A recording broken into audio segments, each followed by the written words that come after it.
So, talking Open, you obviously made it all the way to final qualifying, which is amazing in itself. Was that the first time you got through? It's the first time I've ever done regional and final. Oh, was it? Right. One hit wonder. So it was, I'd never something that really interested. Obviously I want to play in the Open, but it just never thought about it. I'm probably a bit cynical of, well, it's £200 not to play in the Open type of things.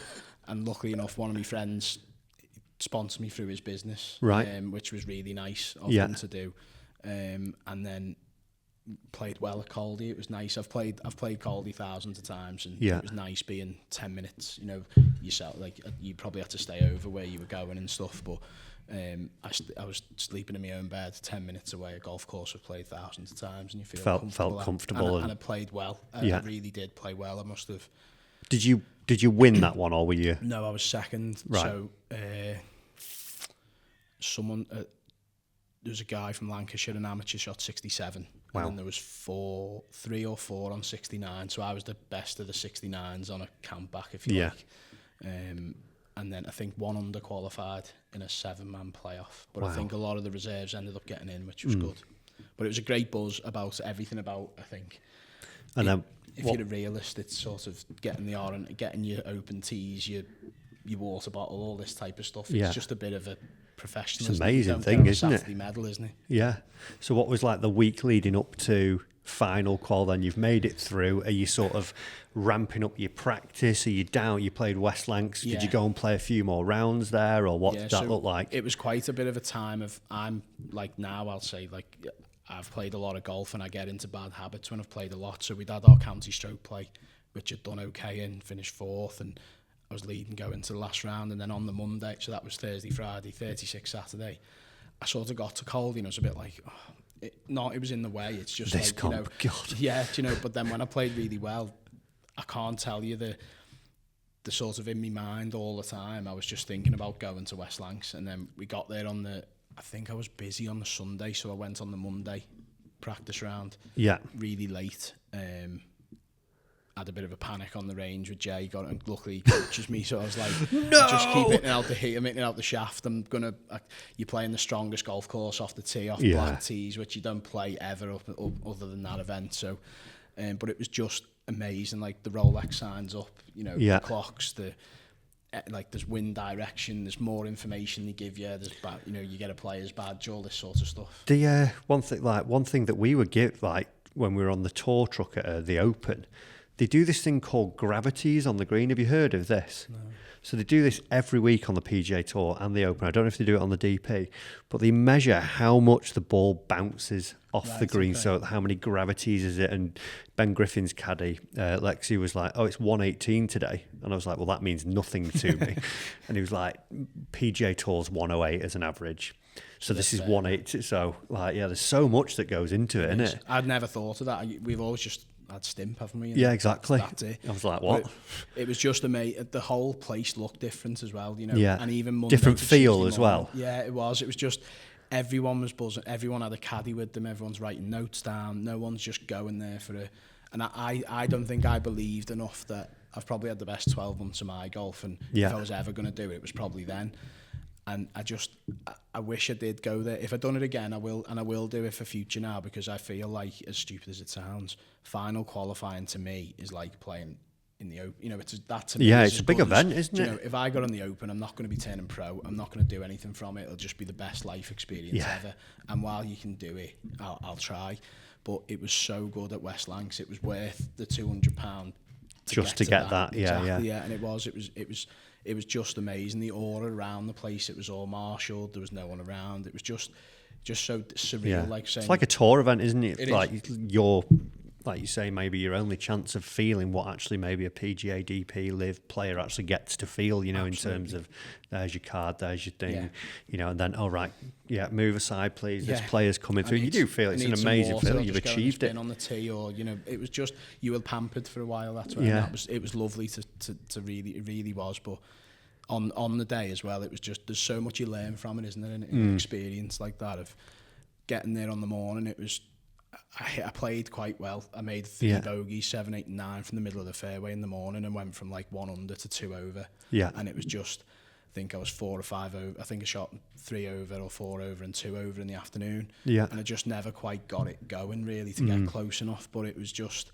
Still very respectable, that, isn't it? Because West Lanc is so brutal. Smack bang middle of the pack, out the 72, I was 36th. And there's a good ruck of players. Did Garcia played in front of you? Yeah, behind. Did you? Garcia's Behind? behind, yeah. So was he the one you were hurling abuse at? I had a lot of people actually, which was weird. So I probably had over 100 people watching me, just to my friends and family and stuff, and members from the golf club and people I'd played football with, and it was just it was really good. And there was one moment I actually chipped in on 10, and it was like an actual... Good chip in that.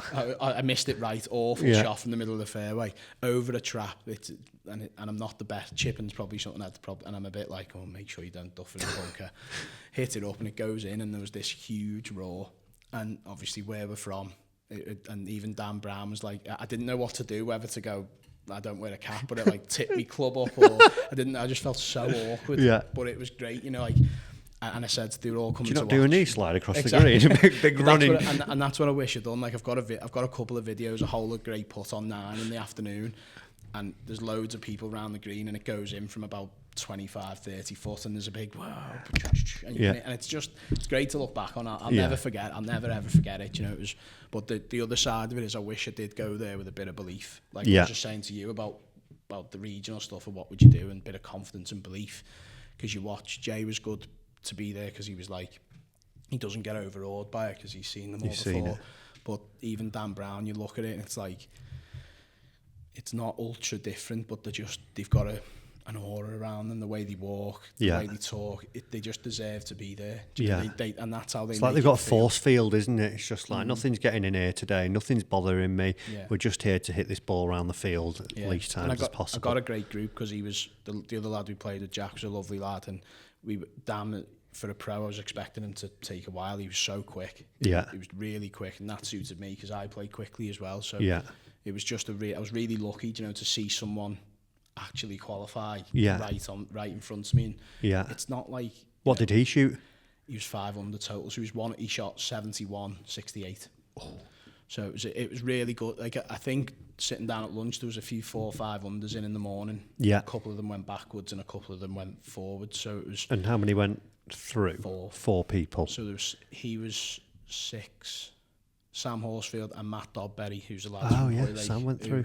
I know Matt really well and his family and stuff, and that was a lovely moment because I know his mum and dad, and Matt had just come back from America, and his mum and dad are on the side of the green, his brother, big hug, and he qualified for the Open. It's amazing. It was really, the whole day was just, there was loads of little things that were just great, and then, but for Dan to do, he held a 25-footer on the last as well. Did he? Oh, wow. That was good. Brilliant. And Dan himself, Dan Brown, that you played with, was he good company? Did you learn a lot from him? Yeah, do you know what? I really did. He impressed me of like, it wasn't sort of, he didn't just bomb it round. He understood links golf. You could tell he played high-level amateur golf, and something in a left to right wind, which you may see or may not see on this video, where I might struggle with it sometimes. But he was just, it was just, he never tried to do anything that was out of his comfort zone. Everything was under control. His pace putting was phenomenal. So he was really good. He just seemed it was just a normal person. There was nothing about him. He'd start conversations, I'd start them, and I didn't want to pester him, if that makes sense. You know, like, you want to stay out of his way because it's like, it's his livelihood, but really you should be a bit like, well, to level. Tell me everything. And he would. He was really good. He was a United fan, which was good as well. Brilliant. So top bloke. United fan, that made so I seen that on the first tee. He had like an old retro head cover, and I just said, oh, we'll get on. And he was like, oh, I was not expecting you to say that with your accent. So no, it was good. He was that really impressed me though, of how easy he made it look. It was like I'm just doing this on my way to go to my next event. But it meant, you know, seeing it, and then like you just said about DP World, I'll follow him now probably. He's a character for you, because it's like, well, I actually played with him, so that's a good thing to come from it. He's like you say, what you described there, that's what everyone saw at the Open, wasn't it? It was like, goes out, first round leader, he's going to falter. Didn't falter second round. He's going to didn't do it on the third. No, didn't do And it you know, at all, it's did like he, even on really? the fourth, he just drifted a little bit, but it wasn't like, you know, a capitulation. And it was just like, right, he's just here to play golf, just about the process. Ball down there, right, next one goes up there, right, tap that in, right, next hole, where is it? He said that, and I said loads of me mates were texting me if you backed him, and loads of them are backing him 1,000 to 1. Yeah. Because they just come to watch at West Lancs and they thought, oh, he's 1,000 to 1. I've just watched him breeze murder around it. the hardest golf course like it was nothing. And I did say to everyone, I was like, I do think he can win it, because one thing I didn't think he'd get overawed by the situation. He wasn't phased by it being the Open. It looked like it was just another event. And the bit on Twitter where he's taking a selfie with the kid as he's having whatever they call it. What did they call it? Darts.